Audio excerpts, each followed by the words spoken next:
Hey guys, അപ്പോൾ ഒരു mini vlog കണ്ടാലോ. അപ്പോൾ രാവിലെ തന്നെ എണീച്ച് ഞാനും അൻവർക്കായും ഓസിലും കൂടെ കുളിച്ച് മാറ്റി സുന്ദരിയൊക്കെ ആയിട്ട് നേരെ പരപ്പമ്പോയിലേക്ക് പോവുകയാണ്. പരപ്പമ്പോയിലേക്ക് പോകാൻ കാരണം ഇന്ന് എൻ്റെ ഇത്താത്തനെ പ്രസവിച്ച് കഴിഞ്ഞിട്ട് കൂട്ടിക്കൊണ്ടുണ്ടായിരുന്നു. ഇത്താത്ത എന്ന് പറയുമ്പം അൻവർക്കാക്കൻ്റെ ഇക്കാക്കൻ്റെ വൈഫിനെ ഡെലിവറിയൊക്കെ കഴിഞ്ഞ് ഇന്ന് കൂട്ടിക്കൊണ്ടുവരികയാണ്. സ്കൂളൊക്കെ തുറക്കുന്ന പ്രമാണിച്ച് ഇന്ന് കൂട്ടിക്കൊണ്ടുവരികയാണ്. അങ്ങനെ രാവിലെ തന്നെ നമ്മൾ പോയി. ഓസിൽ എന്നും നീക്കുന്നതിനെക്കാട്ടിലും നേരത്തെ നീച്ചതാണെങ്കിലും ഓന് ഭയങ്കര എന്താ പറയുക വൈബ്രൻ്റായിട്ട് ഇങ്ങനെ കളിക്കുന്നൊക്കെ ഉണ്ട്. അങ്ങനെ അതൊക്കെ കഴിഞ്ഞ് നമ്മൾ വീട്ടിലെത്തി. വീട്ടിൽ നിന്ന് എൻ്റെ നാത്തൂനെ കൂട്ടാണ്ടായിരുന്നു. അങ്ങനെ നാത്തൂനൊക്കെ കൂട്ടി നമ്മൾ നേരെ താത്തൻ്റെ വീട്ടിൽ പോയി.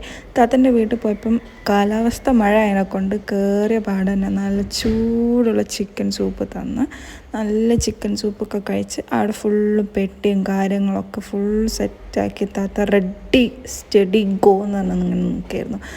അങ്ങനെ പെട്ടി മാത്രമല്ല, നമുക്ക് വേണ്ടിയിട്ടുള്ള ഫുഡും കാര്യങ്ങളൊക്കെ ഒരു ഫുൾ സെറ്റായിട്ട് നിൽക്കുകയാണ്. പത്തിരിയും പത്തലും ബീഫും ചിക്കൻ പൊരിച്ചതും ചിക്കൻ റോസ്റ്റും ചിക്കൻ കടായും അങ്ങനെ ഉണ്ടാക്കാൻ കഴിയുന്ന ഒരുവിധം സാധനങ്ങളെല്ലാം രാവിലെ ഫുൾ സെറ്റാക്കി നമ്മൾ വെയിറ്റ് ചെയ്തിരിക്കുകയാണ്.